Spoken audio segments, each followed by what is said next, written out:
you mentioned you've spoken a bit about coaching and a bit about captaincy. I'm interested to distinguish between the two. What is the difference between a captain and a coach, and what are the different roles and what are the similarities? I think in both roles you're taking a level of responsibility. I think for me that I kind of draw the line in terms of a captain is going to be more of your leader on the court. They are going to be your team's representative. They're going to be your team's kind of representative to the referee, to the other team. And, they are going to be leading players, but very much as a player themselves. I think coaches kind of need to separate themselves a little bit from the playing side and kind of look at the overall vision for your squad, for your club, kind of what it means, what an individual match will mean for the season. So yeah, I tend to think like a coach would be taking those kind of macro decisions and would be kind of probably running the training sessions and things. But a captain is so important because when it comes to a match, that captain needs to kind of be the best face possible for your team. And if you have a captain who's kind of losing their rag and getting angry at the ref and kind of exhibiting kind of behavior that isn't beneficial to your team, it's just going to bring everyone else down. Whereas a really good captain, like I said earlier, is someone who kind of lifts everyone else up. So who is in charge of the team? Is it the captain? Is it the coach? Is it the players? All of them to a degree. I think the coach ultimately is, at least the way that we kind of do things, is the coaches will run the training sessions and pick the team, and choose the captain has been the way we tend to do things at Mavericks. But actually how the team perform on the court, that is down to the players and to the captain. And I think it's really important to have those kind of senior players and captains who can feed back to the coaches. When you are coaching, it's very difficult to fully understand how everyone is experiencing your training session or is experiencing the tactics you're using in a match. And having those players feel able to either speak to their captain or just come directly to you allows you to adapt and improve and keep pushing things forward. I think the reason we've had so much success in the last few years is that we've had a team full of leaders. So it's not just the captain, every single player on that team has leadership skills, and that they will be willing to kind of use those skills and to help push everyone else and kind of help everyone else get better. So, if the captain's having a bad day, there is someone else who can help out, who can take on some of those responsibilities. So I'm interested in this. I'm interested in how much input the regular player has in terms of tactics, in terms of strategy, in terms of learning and development.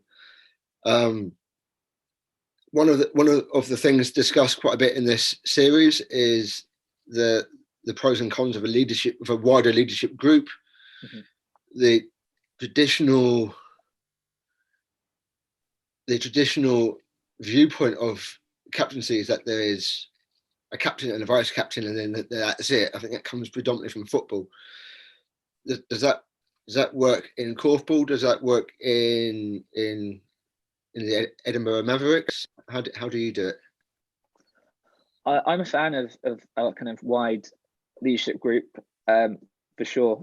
So we have a coaching committee essentially of 3 players who kind of share the responsibilities of coaching the team, and each of us has strengths and each of us has weaknesses, and we can kind of help make up for those different strengths and weaknesses. As well as that, we have other coaches who are looking to bring through, who help to kind of input into training sessions and a little bit into team selection. And certainly the captain has helped us when we've kind of reached a point where where we're debating kind of which way to go, and the captain could be really, really useful there as a voice of the players.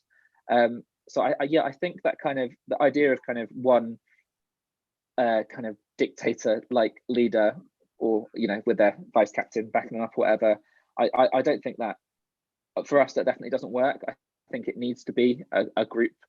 I mean, when it comes down to picking the team, probably you don't want too many people doing that because you end up with the kind of too many chefs type situation. But in terms of your overall vision, I think you need to have everyone's buy-in, and having a larger group in developing that vision is really helpful.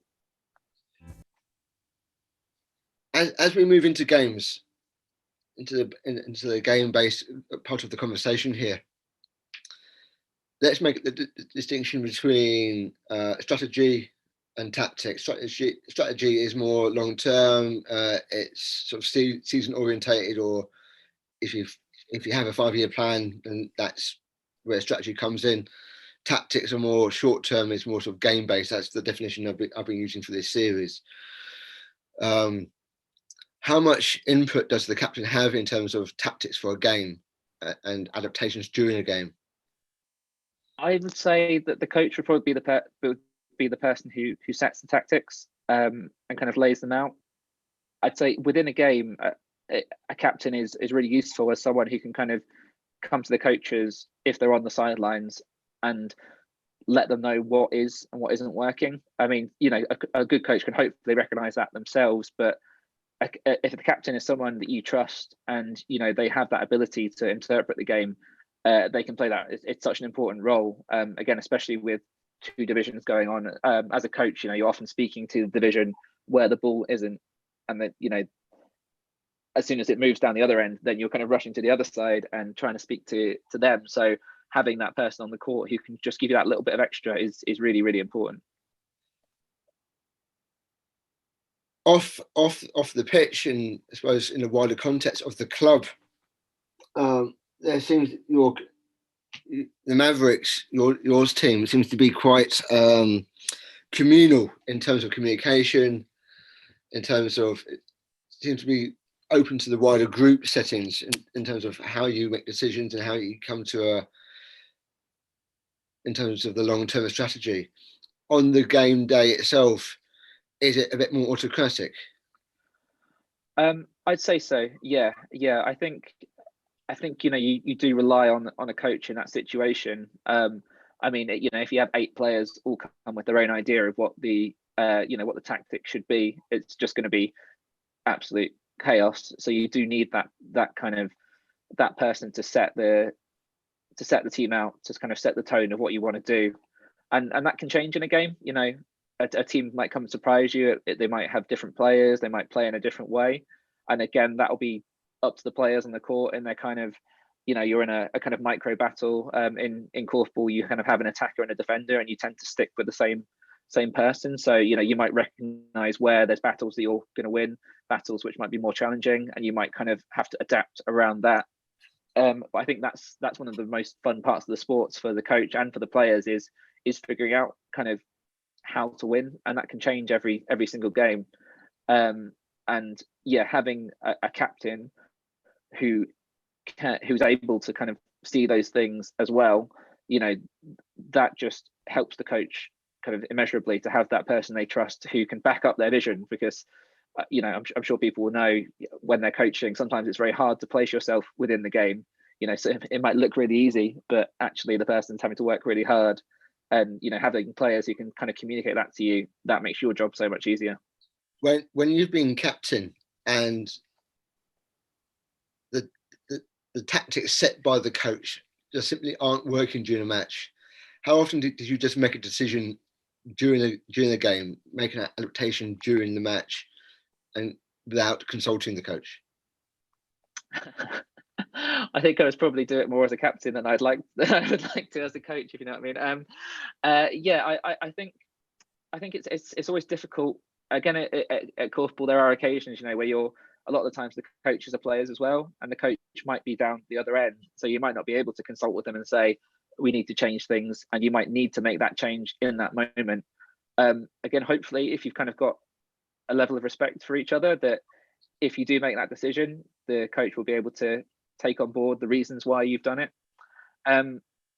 Sometimes I'd say sometimes, you know, people have made that decision and they haven't fully understood what the coach was going for, and you know, there can be kind of negative consequences to that.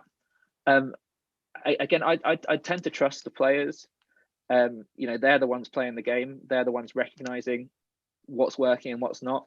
And hopefully, you know, if they do decide to go against the coach, there's a really good reason why they're doing it.